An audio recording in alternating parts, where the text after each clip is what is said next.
Buongiorno. Good morning.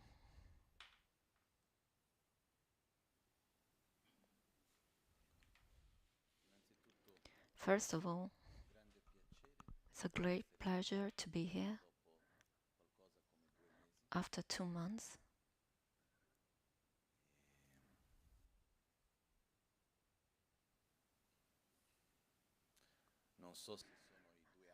I'm not sure whether it is 2 years of COVID where I couldn't be traveling or the age, but I'm less and less inclined to traveling, as much as traveling is beautiful.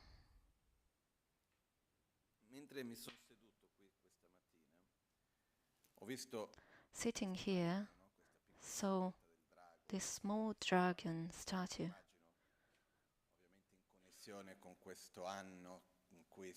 Connected to this year, we just entered the dragon year. And with this, I connected to another aspect regarding the name of this place, which Lama Ganchen named something that is in much different in Tibetan, the temple of heaven on earth. The dragon, without entering too much into astrology or other topics which I'm not very knowledgeable about, dragon represents union between earth and heaven and the sky, because it's an animal that lives on earth and on the sky, in the sky. This brings me to a reflection that I wanted to share today. The part regarding the sky refers to the spiritual way, to everything that is transcending matter. When we describe what spirituality is, something spiritual is chu, translated from Sanskrit word Dharma. Spiritual means something transcending matter, transcending this moment, these days, these years, this life, something transcending matter. And mundane regards something seen, perceived with our senses, something that can be touched, so something material. And that is why earth represents the matter and sky represents the spiritual side. And our part is to match, to unify these two aspects, not leaving them as two separate aspects of our life. Because something that very commonly happens is that in our life we have our conflicts, our contradictions. So on one side I want to be spiritual, on the other side I'm attached to earth and I cannot avoid being on earth. So when I'm on earth, I'm unable to be in the sky. So where am I? What do I do? And sometimes when we enter our conflicts, we want both, and we leave both of them as they were in contradiction, as they were opposed to each other, not allowing each other's side. Is it clear?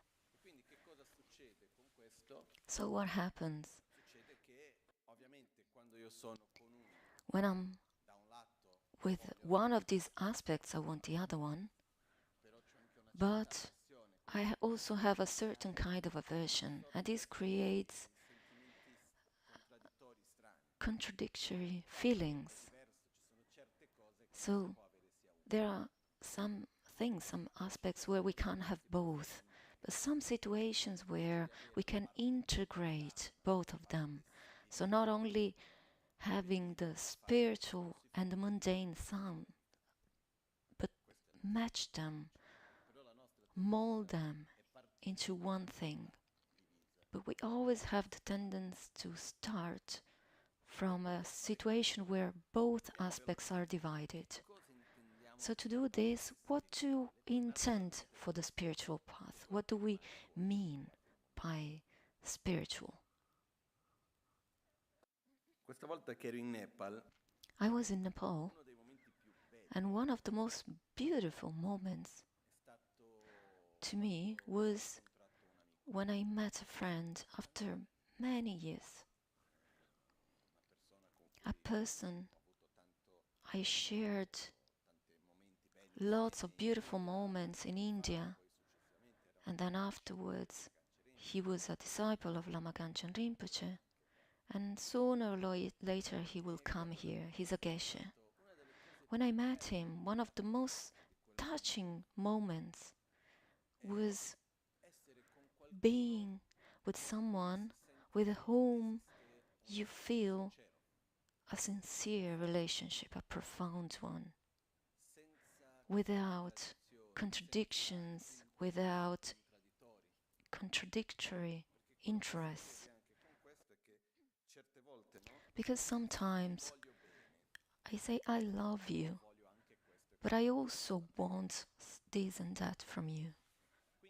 So when I come to you, I'm gentle and kind because I like you, because I care about you, or because I expect something from you. And when there are these kind of conflicts, contradictions, we do perceive them as something emerging, not being so hidden. And when I was with Geshe-la, Geshe Thupten Khunsan, what was really touching is the feeling of his presence, that who has had a pure intention and motivation. He wasn't expecting anything in exchange. He was there because he cared about me, and not because he was wanting, expecting something. From my perspective, it's always good to be clear. When someone is trying to hide something, then there's a kind of uncomfortable feeling. And in that moment, I was very emotional, very touched, and I thanked him for this aspect. I've known you since many years, almost 30 years. And in all these years, I always saw you with a pure relationship. We always had a pure relationship. And speaking with him, the definition of spiritual emerged. It's something free from the 8 mundane dharmas. If the spiritual part is something that transcends matter, so something that transcends this life, when we die, is something that continues after death. But only thinking about this life, there is something that is today and will continue to transform us, no matter where and what. So these are our most profound aspects, both from the good side and from the negative side. So generosity, love, patience, joy, wisdom, but also anger, hate, jealousy, envy, and so on. So we could say, using a word that is not really appropriate, but transforming our inner aspects, also the negative one, so cultivating more jealousy, still is spiritual. On the contrary, of course, on the opposite way. So spiritual is used when we cultivate and take care of our characteristics, our being, which transcend matter in the present moment. So in that context, the term spiritual is used. That also means face our negative side, the negative side of ourselves. So taking care of everything that is inner, that transcends matter. The 8 mundane dharmas are motivations which regard the the matter, the mundane part, which is very much present. So within this is the motivation, for example, how does the other person sees me? So when I do something, why do I do that? Because I have interest in cultivating a certain characteristic in me, or help the other to be better, or also there's a part of interest concerning how the other person sees me. If the other sees me in a more gentle way, then I have interest in my own image. Or it can be an interest towards something material, or towards our pleasure, our sensory pleasures. These are, in short, the essence. This is the essence, in short, of the 8 mundane dharmas, if something is mundane or not. So it's not the type of activity we're going to do. It doesn't matter if I'm sitting, meditating, million mantras, or studying philosophy. This is not by itself a spiritual activity. Or if I'm at a mall or doing something else that is very much mundane. What really determines it is not the type of activity I'm going to do, but the way, the inner way I do that. Because spirituality is something that is inner, inside us. So I can be there sitting, meditating, but if my interest is I'm meditating because the other can see me as a great meditator, or because by doing that I can obtain something or something else materially, then this is a mundane activity. It's not a spiritual one. At the same time, I can be doing something that is pretty obviously mundane, but if my intention is working on my main intention, so cultivating my patience, respect, gratitude, and so on, then this becomes a spiritual activity.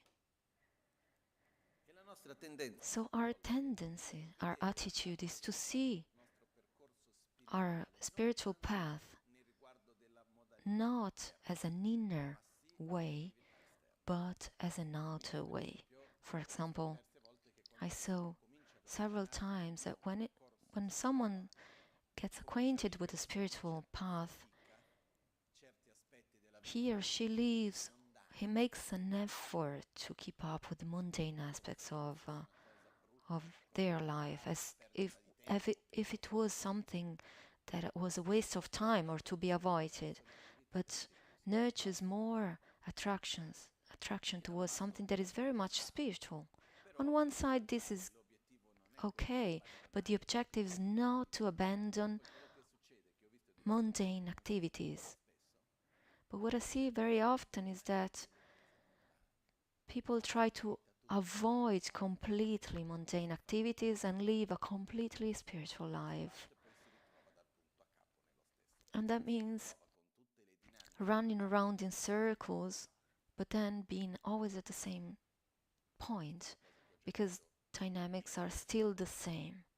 And I've seen it many times. One tries to run away from something and then finds himself where he started. Because what determines our spiritual path is not what we do outside. Of course, it has some importance, but mainly is the way we do that. So our objective is to unify the sky with the earth, not separate these, but unify them, match them. How do we do that? One of the main ways is to bring back the awareness of our spiritual way in our mundane activities. I can do something, for example, be an hour and a half in the traffic, or do something else which is a waste of time, in my opinion, or activities which don't seem to be spiritual. Supermarket, grocery shopping, clean the house, go to work, which are mundane and or spiritual activities. To me, it seems grocery shopping seems very much mundane. But it depends. What determines the mundane activity is the way we do that, the mode. Our spiritual path, the tools we have in our spiritual path are not the path itself. If I take a piece of marble and I need to sculpt a beautiful image out of it, the path is to do a sculpture. The tools are just the tools, they are not the path. Then if I manage to do the sculpture in another way, it's okay. I don't have to use always the same tools. There are even other tools I can use. So our sculpture is what we want to become. Meditation, pray, philosophy, karma yoga are all instruments, very valid tools which help us in this path. But there are also other ways. If I go to the supermarket and in that moment I don't like doing that, but that is the moment of developing patience, coherence, constance, awareness, respect towards the other person. This can be a good moment to train distinction between what I need and what I like. If I go to the supermarket, there I will buy what I need and not what I like, because I don't want to be a slave of my own desire. This way it can become a spiritual practice. Or within the supermarket, in presence of other people, I try to see the other person and treat them with respect, both those who work there or the customers. So in queue, I will not run ahead other people, but I will lead the way to other people.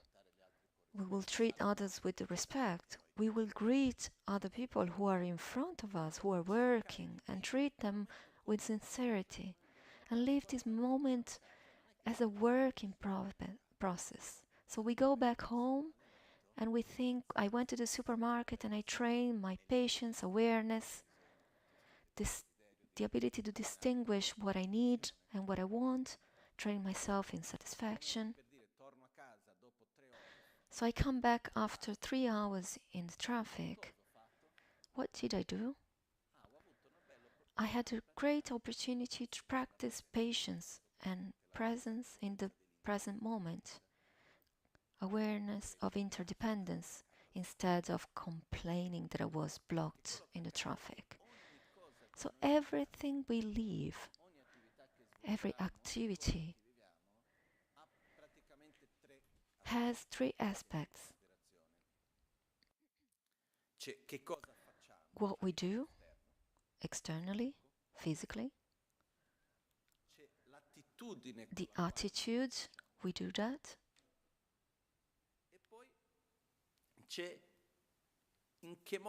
in which way that experience transforms us. Who do we become after that experience? Every interaction we do inevitably will change us, will help us to change, inevitably. So, the most important thing is not what I do, how I do. These are important, but the most important thing is who do I become after what I do, after the experience I live. And these change things dramatically. So to transform myself in a virtuous way, the attitude is very important. So each of us have our weaknesses. So it depends what we do. Meditate is very important. Pray, accumulate mantras, study philosophy, awareness in our daily life, karma yoga. Also, these are all very important. But we shouldn't separate them from these activities as being merely spiritual and the rest not. Because we can do all these things. For example, live in a monastery. So life turns around, live in the monastery, work, do meditation sessions, prayers, and this can look extremely beautiful and spiritual, but someone else can have an extremely mundane life. And I had the feeling what determines is not the type of activities, is not about that, but what is more important is the way I do it and what I manage to transform. So the activities, so-called spiritual activities, are important. They help us as valid instrument, but they have to be done with the right awareness. Otherwise, they will become, as we saw during lojong teachings, don't transform the deities into demons. That means when we do a practice that transforms, that diminishes our selfishness, instead can increase it. So when we follow the spiritual practice to diminish our selfishness, we risk to develop the feeling how good I am, how special I am, I'm a spiritual practitioner. So in this way, I'm transforming the deities into demons. So all this brings us to a very important aspect, which is sincerity, honesty in our life in general. There's a Tibetan say, which a friend of mine used very often, which we use when someone is doing something which isn't virtuous and not really beautiful in attitude, but in somehow, in a mundane ways, is comfortable. Shinno gona kibue, which means happy me if I shouldn't die, if I didn't have to die. Shimogona. So this is beyond death in itself. When we do something, we are transforming ourselves. And the action at the moment, we bring it with ourselves afterwards, after the present moment. Even if the activity is over, even if what we were doing finished, is concluded, then we continue. And our present moment is the result of everything we have done and lived experience before.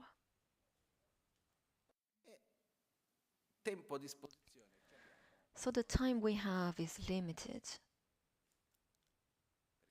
because life goes by quickly, because we have lots of distractions in our life which are not small.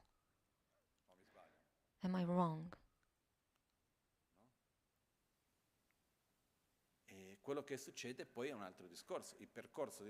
So the transformation path is a gradual one, is not immediate.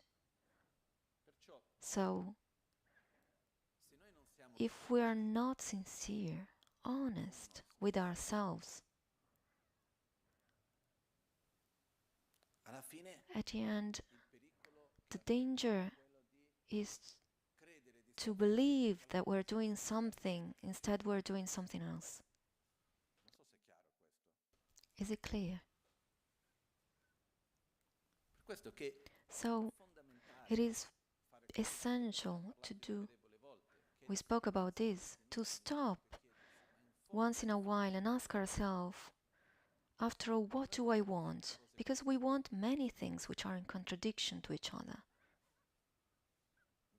Instead, we should see more profoundly what we want and make sure everything flows in that direction.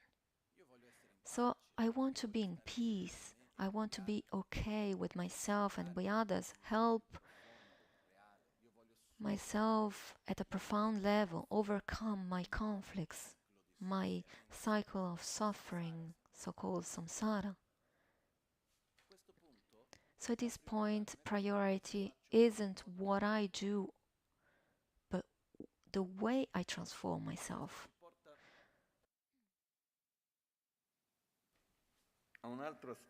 So now another aspect. This leads us to another aspect.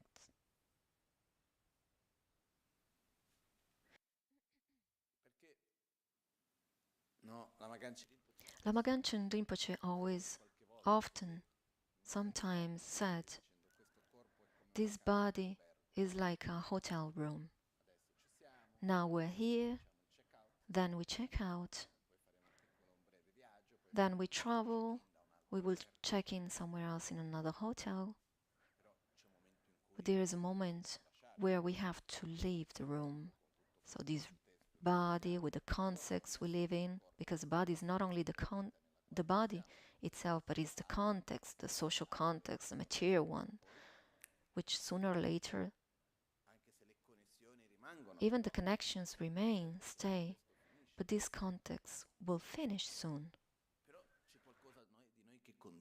But there is something of ourselves which will continue. And the main priority is taking care of this, what continues. And this belongs to the spiritual path. So when we take care of what continues, even when we are in the traffic, or we are at the supermarket, or home, resting, at that point, I'm unifying the sky with the earth. I become the dragon. So that's the harmony between sky and earth. So this is what we really need to focus on. So here there's another aspect, which is being able to see with ourselves with which the priority is, what I want or what I become. And there is an aspect, I'll try to make it short.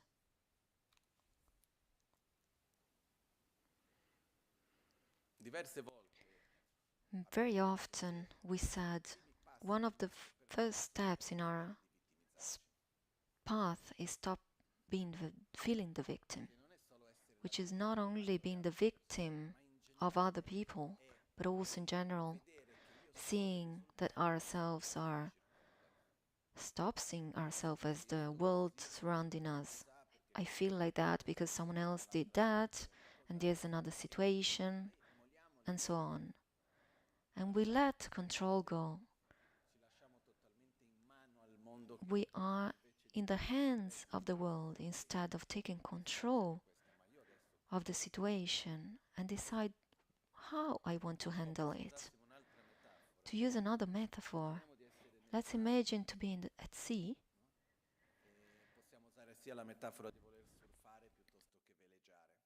Surfing or sailing.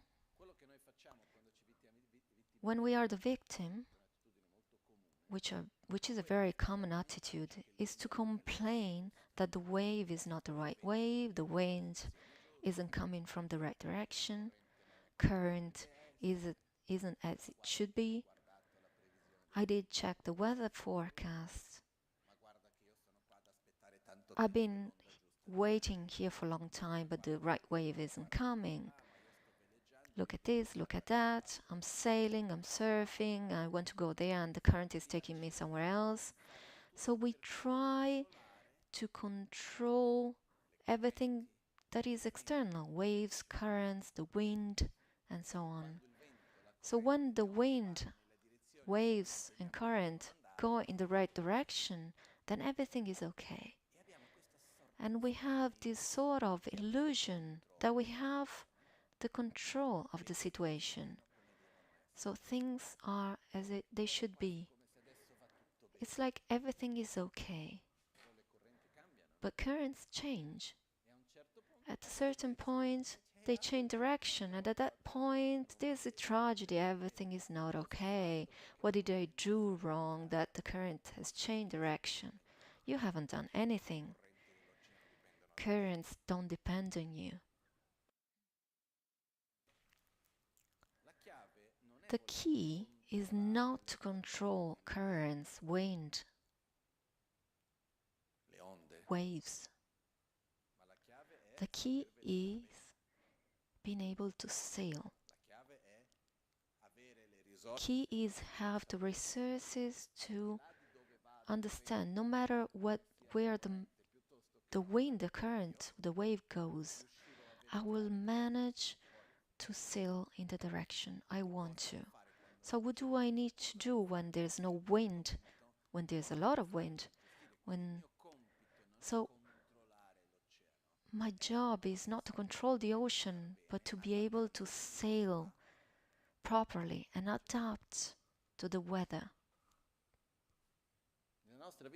In our life, it's the same thing. The behavior of other people, situations we're in, the financial situation, the material situation. Everything around us is like the ocean, waves, currents, and so on. And very often we live in this illusion that we want to control everything. So when something is not working properly, we suffer. When the weather is good, we suffer. When it's over, then we stay there and wait for the weather to be better again. So the point is not have a beautiful day. The point is getting to the other side, sail in the direction we want to sail to. So the key is reinforce our ability to sail skillfully. After the storm, it was difficult, but the next one will be easier because I trained how to overcome the storm.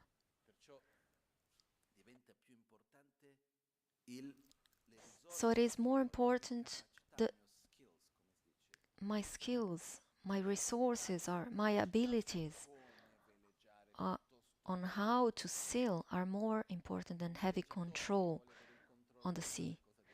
A sailor who wants to have control over the sea, what can we say? You're crazy, you're a fool.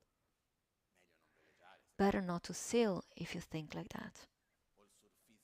Or the surfer who wants to be in control of waves, who believes to have special powers, imagining the right wave, and then when the wave comes, he thinks, I'm so powerful. Then suddenly the wave doesn't come, and he thinks, it's obvious that I haven't used my power skillfully or someone is against me.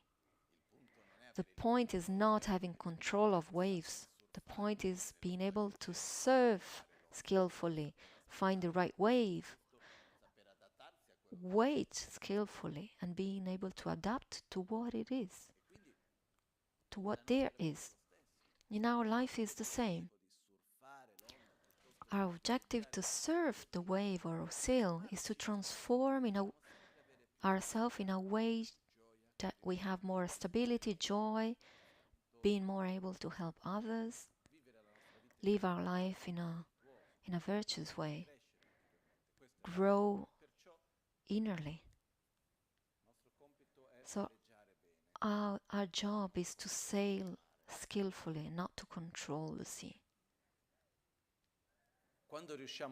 When we manage to do this, there's a relaxation because we allow ourselves not to have control of the world surrounding us. There's a moment where we relax. But at the same time, there's a feeling of responsibility or higher responsibility because at that point it's up to me to adapt to the situation and not expect that the situation gets better. Is it clear?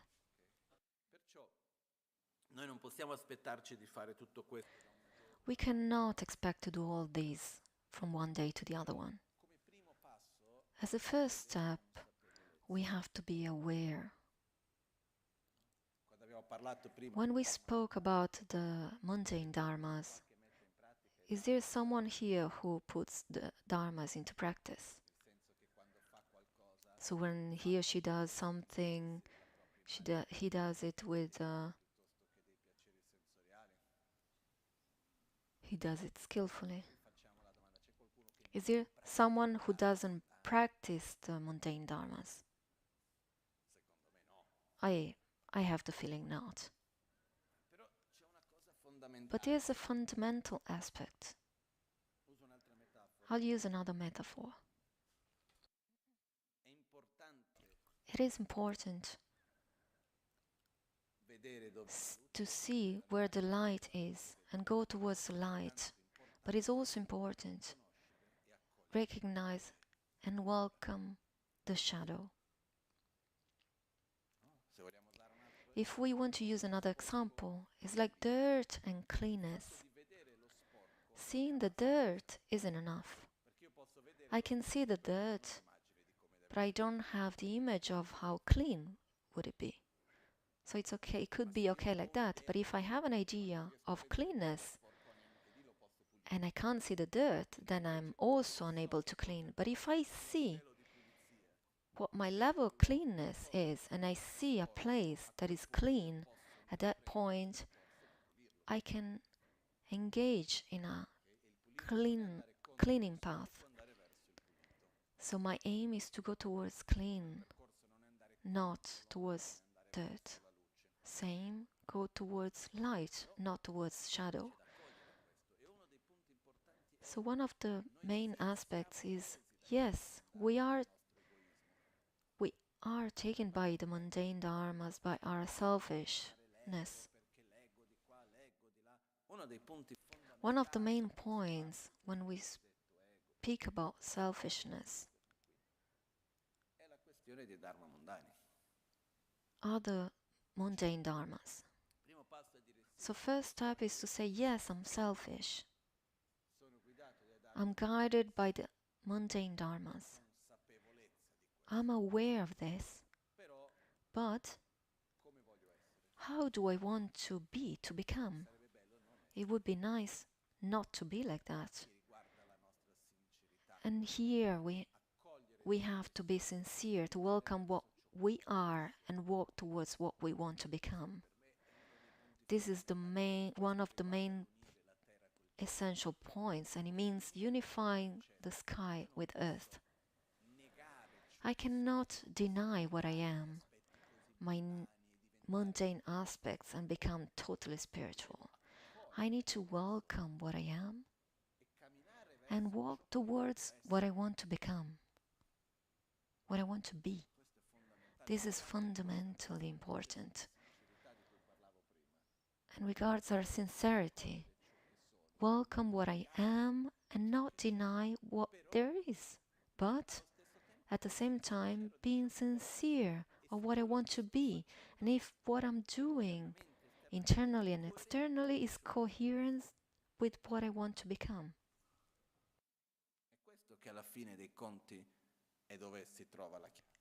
This is where the key lays. Otherwise, sometimes we can live trapped in an idealized image of ourselves, far from our reality. So it is important to be able to look at ourselves with sincerity. I'm doing this, I have my limitations, yes. I have my attachments, yes. Do I have selfishness? Yes. There's also love, generosity. Not everything is good or bad. There are many things together, but I want to walk towards that direction. I want to be more patient, more loving, aware, generous, stable, joyful, and so on. So I need to train in that. I need to walk towards that direction. Utilizzare la vita per quello. Use life for that. Not separating things, not making a distinction between this is mundane and this is spiritual. Because by doing that, the more we do that, the more we will, how can I say it in a kind way? In brackets, make a fool of ourselves.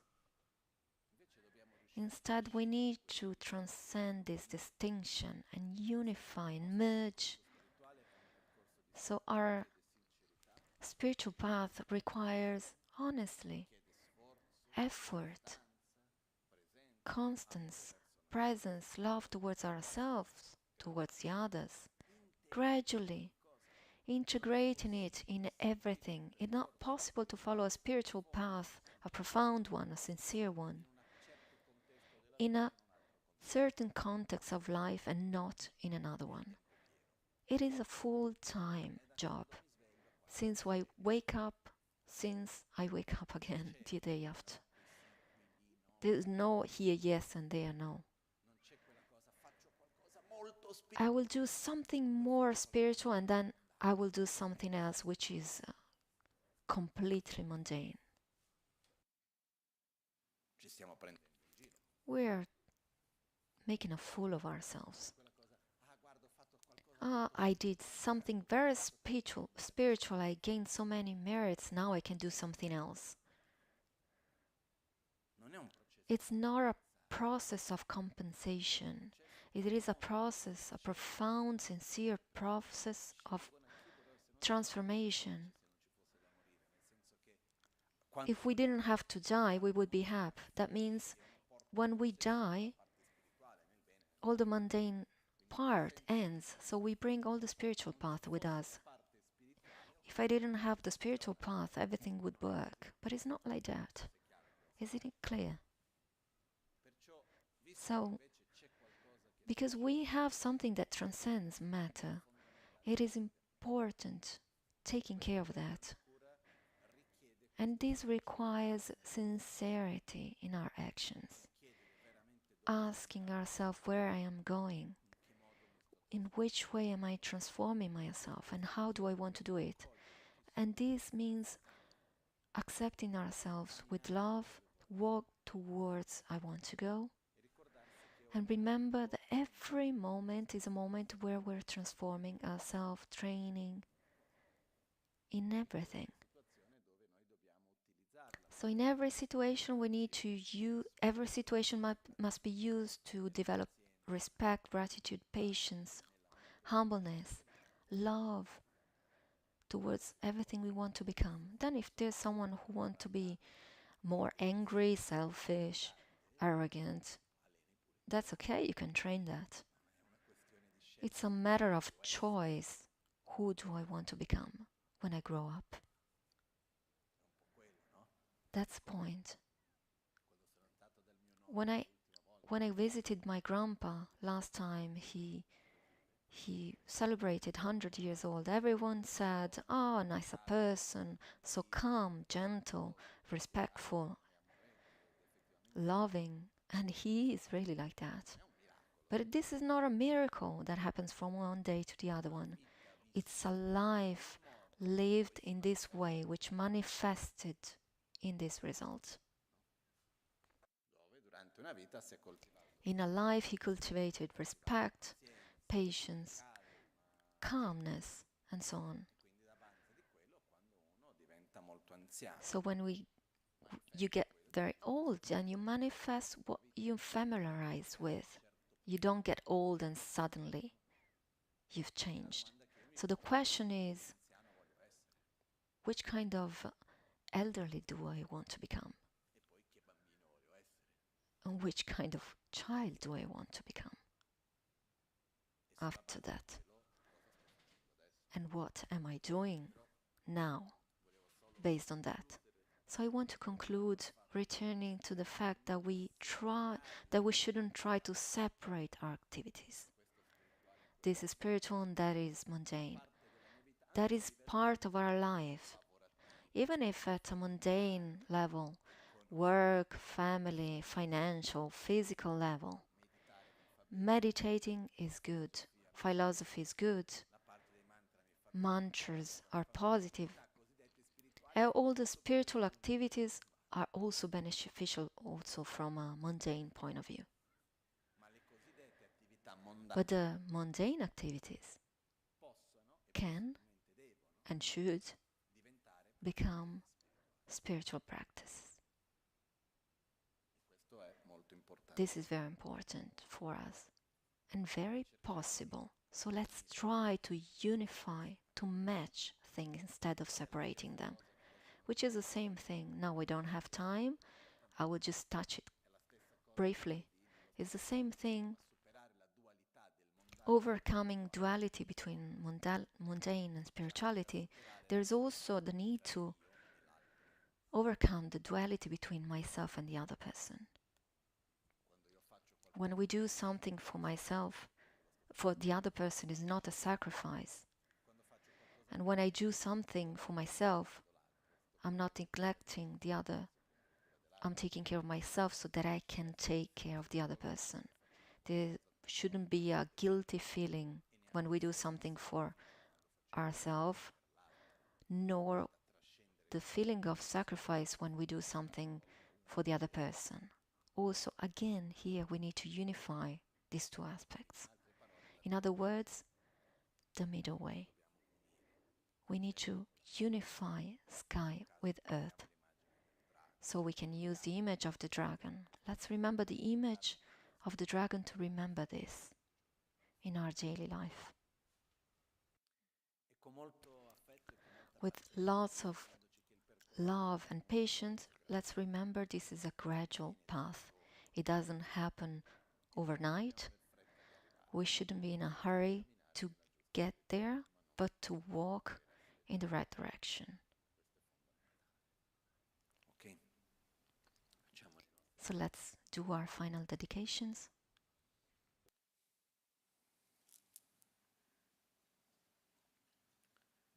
Jetsun alame kutse rapten chi namkar tinle chokchur gepada losan tempe dreme sasum ge drove munsela tatu ne gyurchi kewa kuntu yanda lama dan drame cheki pela longche chin sadan lamge yente rapzone Dorje changi kopa nyur tobsho nimo dele tsendele nime kuyan delek shin ninsen takto delek pe kuncho sumki chingi lop kuncho sumki ngodrubutsol kuncho sumki trashisho.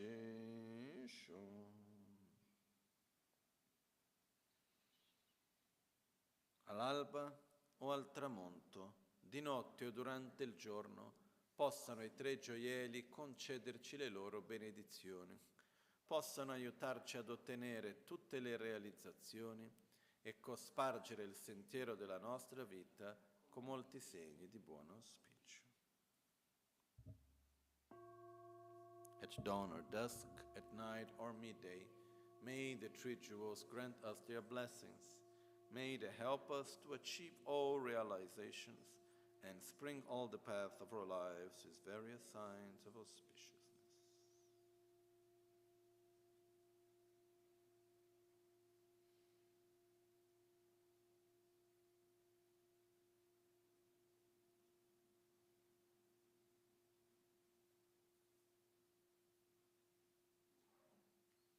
Grazie a tutti. Thank you all. Have a good day.